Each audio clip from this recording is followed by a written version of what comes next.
Bonjour à toutes et à tous et bienvenue sur Radio CSort, votre rendez-vous quotidien avec l'actualité de la cybersécurité. Je suis Marc-Frédéric Gomez, nous sommes le samedi 11 octobre 2025, épisode 450, en direct de Cabestany avec beaucoup d'émotions. On a une journée intéressante avec la sortie de la newsletter de Radio CSort numéro 32. J'ai fait un dossier de décryptage du mode opératoire de Scatter-XSpy, Lapsus Hunter et quelques détails sur les fuites publiées et les volumes exfiltrés. Il y a un petit focus sur Salesforce.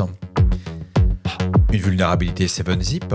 Il y a 2 vulnérabilités critiques qui permettent l'exécution de code. Aizuru, un record mondial de DDoS à 29,6 TB avec une concentration massive sur les FAI américains. Breach Forum, 4e saisie par le FBI en parallèle avec la campagne d'extorsion Scattered Spider. L'ensemble des sources utilisées dans ce podcast se trouve dans la description de l'épisode, ainsi que sur le site web de radiocessor.org.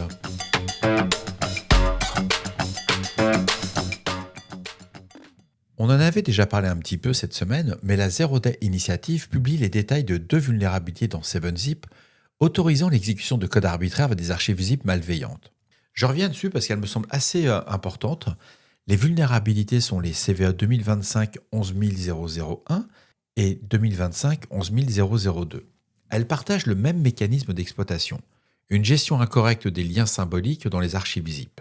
Il faut savoir que si un fichier zip est spécialement conçu pour forcer le processus d'extraction à traverser des répertoires en dehors de la zone prévue, ils permettent l'écrasement ou l'exécution de fichiers arbitraires. L'exploitation nécessite une interaction de l'utilisateur. Typiquement, c'est l'ouverture ou l'extraction d'une archive piégée, mais les vecteurs d'attaque varient selon l'implémentation.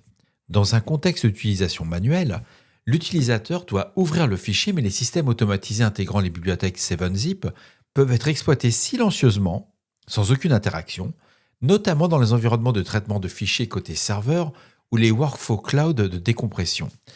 Les conséquences de ces vulnérabilités de type directory traversal sont particulièrement sérieuses en environnement d'entreprise où les fichiers compressés sont traités automatiquement. Les attaquants peuvent écraser des fichiers de configuration de démarrage pour assurer leur persistance, déposer des exécutables malveillants dans des répertoires de confiance, ou déclencher une exécution de code à distance si le fichier écrasé est ensuite exécuté par le système ou un service privilégié. Et la simplicité de distribution des archives zip rend ces failles hautement attractives pour les campagnes de phishing ou de diffusion de malware.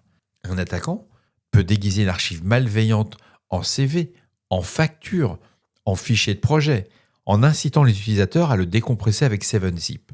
Les 2 vulnérabilités sont corrigées dans la version 25.0 de 7-zip.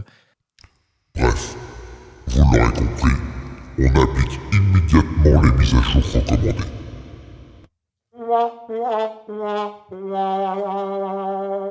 Brian Krebs nous remonte une information que le botnet Aizuru établit un nouveau record avec une attaque DDoS atteignant 29,6 TB par seconde.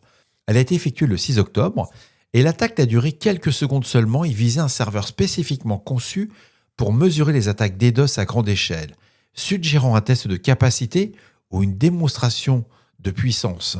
Depuis son apparition il y a plus d'1 an, Aizuru a progressivement supplanté tous les autres botnets IoT en exploitation avec des attaques récentes mobilisant environ 300 000 hôtes compromis dans le monde. Les systèmes infectés sont principalement des routeurs grand public, des caméras de sécurité, des enregistreurs vidéo numériques ou d'autres dispositifs fonctionnant avec un firmware non sécurisé ou obsolète, à voir même configurés avec leurs paramètres d'usine. Les opérateurs d'Aizuru scannent continuellement Internet pour identifier ces appareils vulnérables et les asservir pour des attaques DDoS distribuées. Ce qui est assez incroyable dans l'investigation de Brian Krebs, c'est la progression d'Aizuru, qui est assez impressionnante. Au mois de mai 2025, ils n'avaient que 6,35 TB, alors qu'ils ont dépassé quelques jours plus tard les 11 TB, puis les 22 TB fin septembre. Et désormais, ils arrivent à 29,6 TB.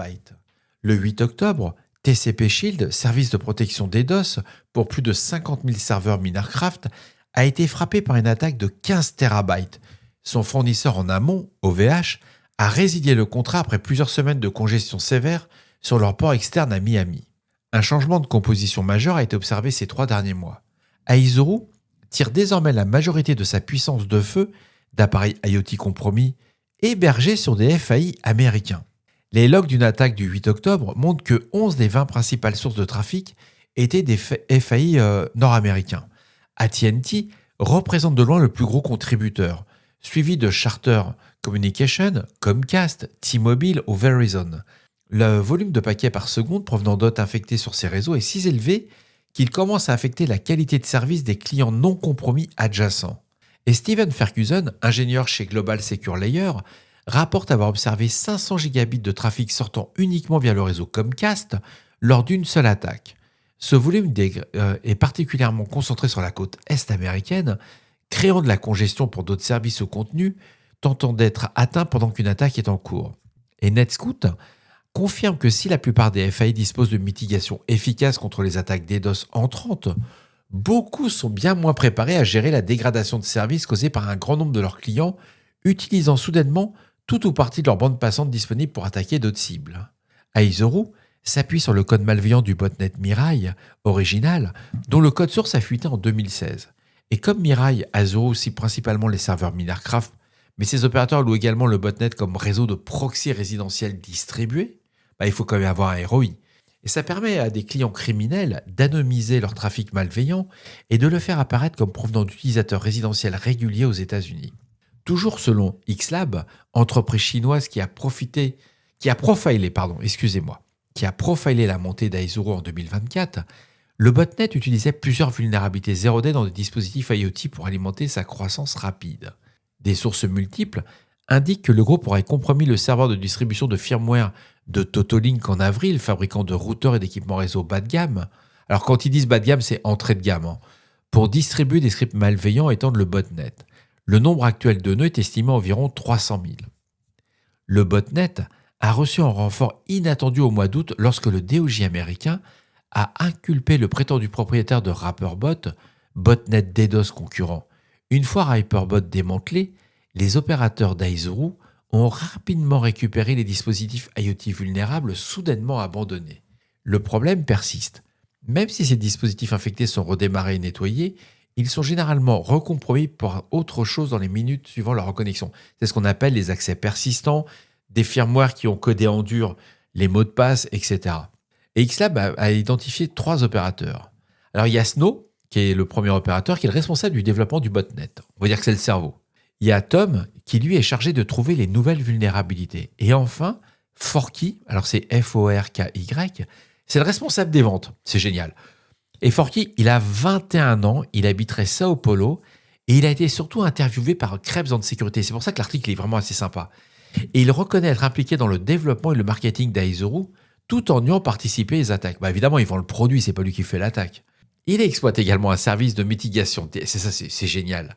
Accrochez-vous, le gars vend le service donc de DDoS, mais à côté, il exploite également un service de mitigation DDoS nommé BotShield, et le FBI a saisi ces domaines DDoS for Hire à plusieurs reprises. Interrogé début octobre, Forky maintient son innocence et prétend toujours chercher à identifier les véritables opérateurs actuels, avant de mettre fin abruptement à l'interview. Waouh, c'est top. Lisez l'interview, ça vaut la peine. Alerte générale 24 heures sur 24. Alors c'était le feuilleton de la semaine et ça va continuer encore ce week-end. Le FBI et les autorités françaises ont saisi le site de fuite Breach Forum, jeudi 9 octobre, quelques heures avant que Scatterhead Spider et plusieurs groupes affiliés ne prévoient de publier des données volées à Salesforce. Les cybercriminels avaient relancé le forum dans le cadre d'une campagne d'extorsion visant 39 clients de premier plan de Salesforce et menaçant de publier les informations volées sur la plateforme vendredi. Au total, on parle quand même de 780 entreprises. En fin de journée jeudi, l'adresse de breachforum.hn a été remplacée par une bannière indiquant « Ce domaine a été saisi accompagné des insignes du FBI, du département de la justice, de la Brigade centrale de lutte contre la cybercriminalité française et de la Juridiction nationale de lutte contre la criminalité organisée. »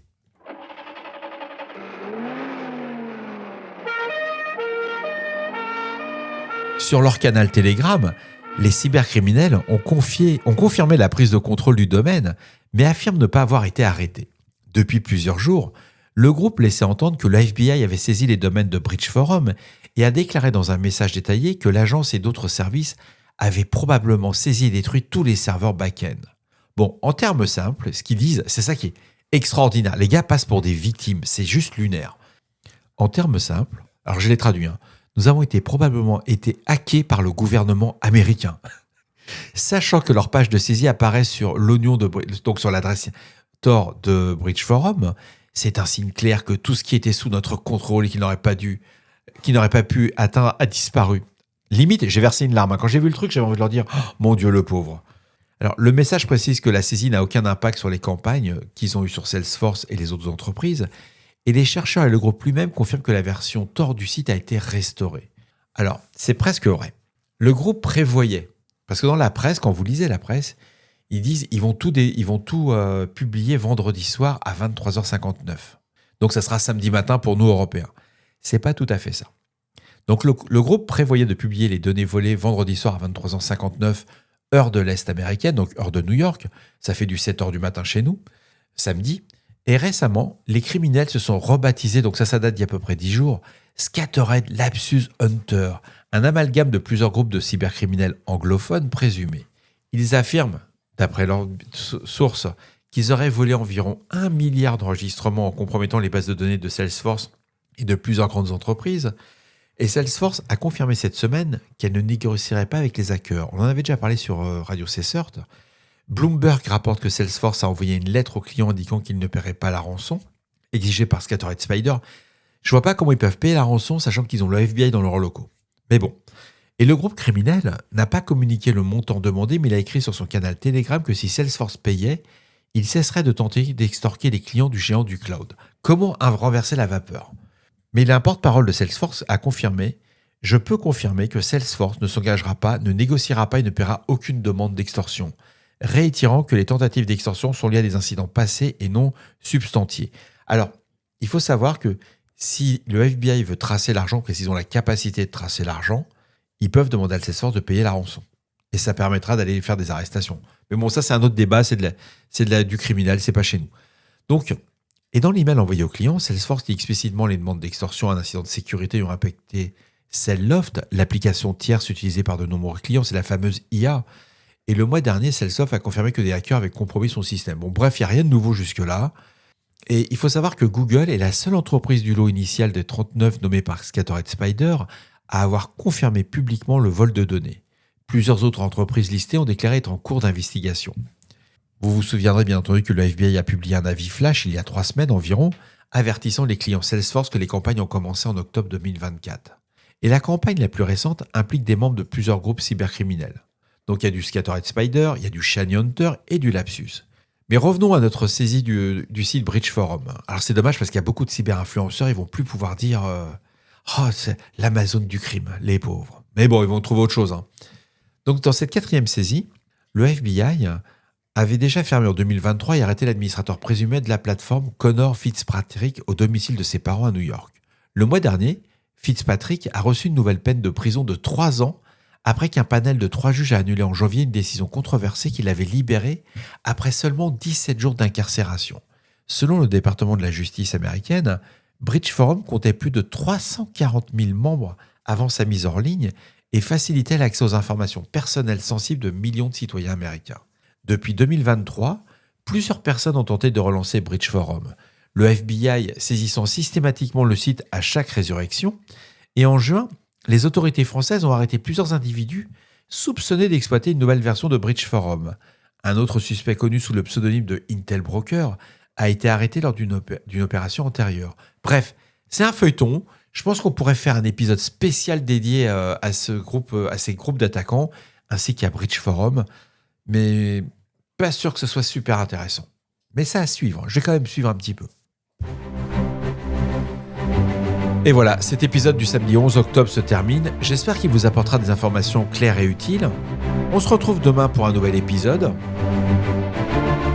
D'ici là, on ne réfléchit pas, on patch. Je vous embrasse très fort, prenez soin de vous, profitez de ce week-end. Je vous cache pas que dans le sud de la France, il fait vraiment très très beau. C'est un vrai bonheur. À demain.